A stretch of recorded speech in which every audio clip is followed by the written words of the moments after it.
Thank you. Reddy ಅವರ ಮನೆಯಲ್ಲಿ ಈ ದೊಣ್ಣೆಗಳು ಪತ್ತೆಯಾಗಿತ್ತು, ಮತ್ತೆ ದೊಣ್ಣೆಗಳನ್ನ ಹಿಡಿದವರು ಕೂಡ ಈಗ ದೃಶ್ಯಗಳು ರಿಲೀಸ್ ಆಗಿದೆ ಸರ್. ಅದಕ್ಕೇನು ಕ್ರಮ ತಗೋಬೇಕೋ ಪೊಲೀಸ್ನವ್ರು ತಗೊಳ್ತಾರೆ ಲೋಕಲ್ ಆಗಿ. ಅದಕ್ಕೆ ಸರ್ಕಾರದ ನಿರ್ಧಾರ ಬೇಕಾಗಿಲ್ಲ. ಅದಕ್ಕೆ ಕಾನೂನು ನೋಡಿ, ನೀವು ಯಾವಾಗಲೂ ಒಂದು ಡಿಫ್ರೆನ್ಸಿಯೇಷನ್ ಮಾಡ್ಕೋಬೇಕು ದಯವಿಟ್ಟು. ಸರ್ಕಾರ ಬೇರೆ, ಅಲ್ಲಿ ಗೃಹ ಇಲಾಖೆ ಪೊಲೀಸ್ನವರು ಮಾಡುವ ಕೆಲಸವೇ ಬೇರೆ. ಅಂದರೆ ಅರ್ಥ, ಆ ಕಾನೂನಿನ ತೀರ್ಮಾನಗಳನ್ನು, ಕಾನೂನು ವ್ಯವಸ್ಥೆಯನ್ನು ಕಾಪಾಡೋದಕ್ಕೆ ಅವರು ಏನು ತೀರ್ಮಾನ ಅವ್ರ ಹಂತದಲ್ಲಿ ತಗೊಳ್ತಾರೆ.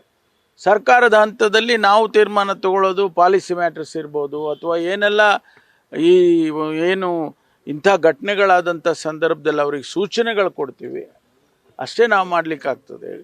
ಅವ್ರ ಮನೆಯಲ್ಲಿ ಲಾಠಿಗಳು ಇದೆ ಅಂತೇಳಿ, ಲಾಠಿಗಳ ರಾಶಿ ಇದೆ ಅಂತ ನೋಡಿ ಮಾಧ್ಯಮದಲ್ಲಿ ನೋಡಿದೆ ನಾನು.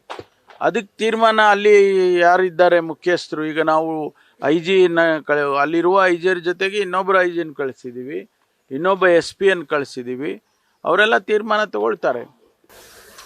ಸರ್, 11ನೇ ತಾರೀಕು ನೀವು ಮುಖ್ಯಮಂತ್ರಿ ಆಗಬೇಕು ಅಂತ ಸರ್ವಧರ್ಮಗಳಿಂದ ಸಾಮೂಹಿಕ ಪೂಜೆ ಇದೆ ತುಮಕೂರಲ್ಲ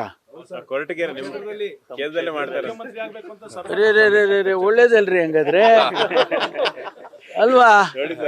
ನನಗೆ ಬಹಳ ಸಂತೋಷ ಆಗಿದೆಯಪ್ಪ. ನ್ಯೂಸ್ ಫಸ್ಟ್ ನಿರ್ಭೀತಿಯಿಂದ ನಿಮ್ಮ ಪರವಾಗಿ.